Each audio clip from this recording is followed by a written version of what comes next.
쪼승입니다. 오펜하이머 보고 왔습니다. 아이맥스로 관람을 했고요. 저도 8월 15일 광복절에 맞춰서 관람을 하고 왔습니다. 저는 너무너무 좋았던 영화였고 올해 본 영화 중에서 가장 좋았던 영화였습니다. 당연히 한 번 더 볼 예정이에요. 근데 제가 지난 영상에서 오펜하이머는 아이맥스지 하고 약을 좀 팔았는데 아이맥스로 굳이 보실 필요는 없을 것 같아요. 그래도 저는 아이맥스를 조금 더 추천드리고 싶은데요. 이유가 뭐냐면 바로 몰입도 때문인데요. 영화의 어떤 엄청난 스케일이나 화려한 특수 효과 이런 게 사실 비중이 거의 없긴 해요. 근데 인물들의 표정에서 나오는 수많은 감정들이 이 아이맥스의 그 거대한 스크린에 나오니까 와, 거기서 나오는 몰입감이 장난 없어요. 참고 부탁드리고요. 스포일러가 포함된 오펜하이머 리뷰 시작하겠습니다.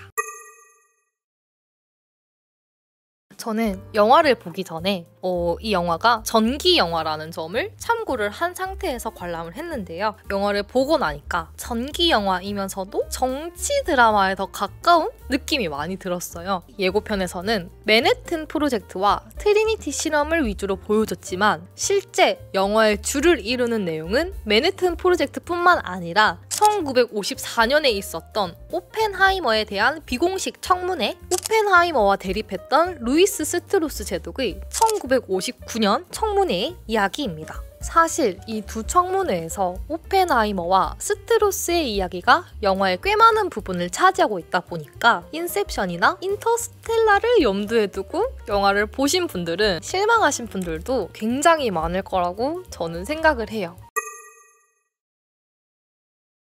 오펜하이머에서는 앞서 말씀드렸던 대로 3개의 시간대를 다룹니다. 첫 번째, 오펜하이머와 맨해튼 프로젝트, 그리고 트리니티 실험까지의 서사와 두 번째, 1954년 비공식 청문회, 마지막 세 번째, 1959년 루이스 스트로스의 상원 청문회인데요. 이 이야기들이 단순하게 이렇게 쭉 나열된 느낌이 아니라 시간을 가지고 노는 감독답게 계속 왔다 갔다 하면서 복잡하게 전개가 됩니다. 이런 점에서 되게 불친절하다고 느끼는 분들도 많을 거라고 생각을 해요. 그래도 놀란 감독 나름대로 이해를 돕기 위해 장치를 심어놨는데 그게 바로 화면의 색상입니다. 메멘토에서 흑백과 컬러로 나누듯이 테넷에서 파란색과 빨간 색깔로 나눴듯이 이번 오펜하이머에서는 화면을 컬러와 흑백으로 나눴습니다. 컬러의 경우는 오펜하이머의 시점을 나타내고 흑백은 스트로스의 시점을 나타낸다고 이해하시면 되겠습니다. 영화를 보고 나서 알게 된 사실인데 놀람 감독 오피셜 컬러는 주관적인 시점이고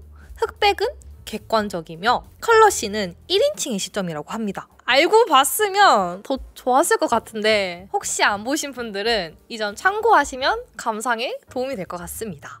편집에 대한 이야기도 안 할 수가 없는데요. 편집 템포가 꽤나 빨라요. 그래서 그런지 전기 영화임에도 불구하고 긴장감 있는 분위기가 느껴졌던 것 같습니다. 이렇게 여러 시간대를 오가면서도 빠른 편집을 보여주는 게 데이비 핀처 감독의 소셜 네트워크를 떠올리게 하는 것 같습니다. 오펜하이머에서 가장 좋았던 점은 단연코 배우들의 연기였습니다. 주연, 조연할 거 없이 모두 완벽한 연기를 보여주었던 것 같고요. 특히 킬리언 머피와 로다주, 에밀리 블런트 같은 경우에는 연기상도 수상할 수 있지 않을까 생각이 들 정도로 진짜 어마어마한 연기를 보여줬어요. 오펜하이머는 실제로 인생이 영화보다 더 영화 같다고 할 수 있잖아요. 정말 복합적이면서 입체적인 인물이라고 저는 생각을 하는데 이걸 킬리언 머피가 너무 연기를 진짜 너무 잘한 것 같아요. 오펜하이머 그 자체. 두 번째는 놀란 감독의 연출력입니다. 3시간이라는 긴 러닝타임에다가 출연하는 배우들도 상당히 많은데도 불구하고 놀란 감독만의 독특한 연출로 그 균형을 잘 잡았던 것 같습니다. 한 인물의 인생을 다루는 영화라서 자칫 잘못하면 어느 한쪽으로 편향된 시각으로 보여질 수가 있는데 이 오펜하이머는 어느 한쪽으로도 치우치지 않는 중립적인 시각을 유지를 해요. 놀란 감독의 연출이 있었기에 가능했던 것 같고 여기에 걸맞게 킬리언 머피가 엄청난 연기력을 보여줬기 때문에 결과물 또한 훌륭했다고 생각합니다. 세 번째는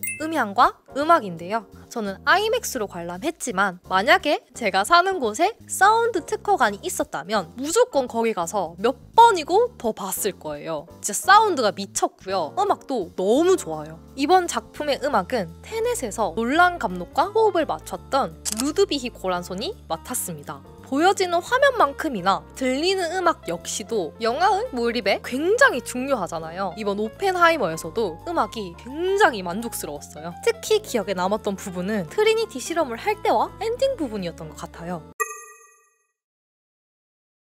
너무너무 좋았던 영화지만 개인적으로 아쉬운 부분이 없지는 않았는데요. 첫 번째는 당연히 러닝타임. 사실 저는 시간이 가는 줄 모르고 보기는 했는데 제3자 입장에서 봤을 때는 너무 길긴 한 것 같습니다. 실제로 피로감이나 지루함을 느끼는 관객들도 굉장히 많았을 것 같아요. 솔직히 조금 더 짧게 만들 수 있지 않았을까?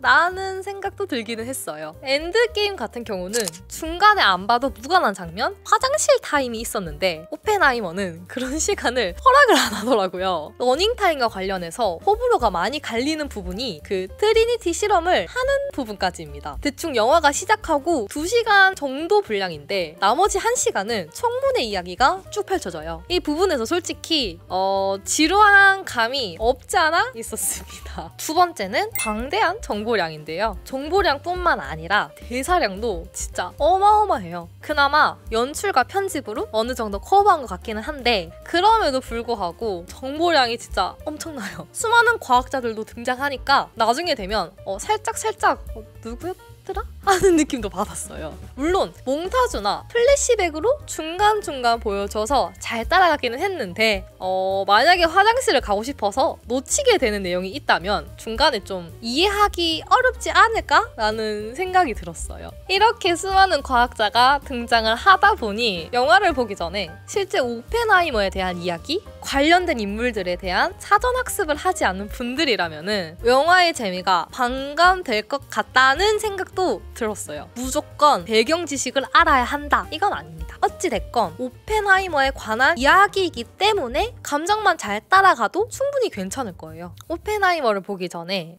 영화의 모티브가 되는 원작 도서인 아메리카 프로메테우스를 다 읽고 보시면 베스트겠지만 이거 1000페이지가 넘어요. 그래서 책도 좋지만 쿠팡 플레이에 오펜하이머와 원자폭탄이라는 다큐가 있거든요. 이걸 보고 가시거나 최근에 침투부에 올라온 오펜하이머 정리 영상이 있거든요. 이거 보고 가도 괜찮을 것 같아요. 마지막으로 특수효과 쪽인데 많은 분들이 놀란 감독이 핵폭발을 어떻게 표현했을까라는 호기심 때문에 관람을 하신 분들이 많을 거라고 생각을 해요. 인터스텔라에서 블랙홀을 묘사했던 건 진짜 최고였잖아요. 이런 점에서 핵폭발, 그러니까 트리니티 실험에 대한 기대가 상당히 높았을 것이라고 저는 생각을 하는데 그 기대는 좀 내려놓으시는 게 좋을 것 같아요. 트리니티 실험에서 가젯이 딱 터지는 장면, 저도 진짜 엄청 기대하고 봤는데 생각만큼 어마어마하진 않더라고요. 초반부나 중간중간 어떤 화학 반응을 묘사하는 특수효과들은 좋았습니다. 처음에 말씀드린 것처럼 저는 오펜하이머를 너무 감명 깊게 봤어요.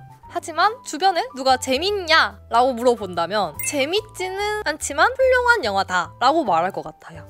놀란 감독 영화를 재밌게 봤다고 하더라도 테넷이나 덩케르크를 재밌게 보지 않았다고 한다면 오펜하이머도 취향에는 안 맞을 가능성이 조금 높다고 생각하고요. 또 긴 러닝타임을 못 견디시는 분들도 보기는 조금 힘든 영화가 될 것 같아요. 반대로 이미테이션 게임이나 퍼스트맨 같은 영화를 좋아하시는 분, 미국 정치사, 현대사에 관심이 많은 분, 물리학 전공자 분들은 오펜하이머를 진짜 굉장히 재밌게 보실 수 있다고 생각을 해요. 특히 물리학 전공자분들 입장에서는 거의 어벤져스 보는 느낌이 아닐까? 이런 생각도 듭니다. 네, 오펜하이머 리뷰를 한번 해봤는데요. 보는 분들마다 감상이 다 다를 것 같아서 오히려 흥미로웠던 영화였던 것 같습니다. 여러분들의 감상은 어떠셨는지 댓글로 달아주시면 감사할 것 같고요. 구독과 좋아요도 부탁드리겠습니다. 그럼 다음 영상에서 뵙겠습니다. 이상 조승이었습니다.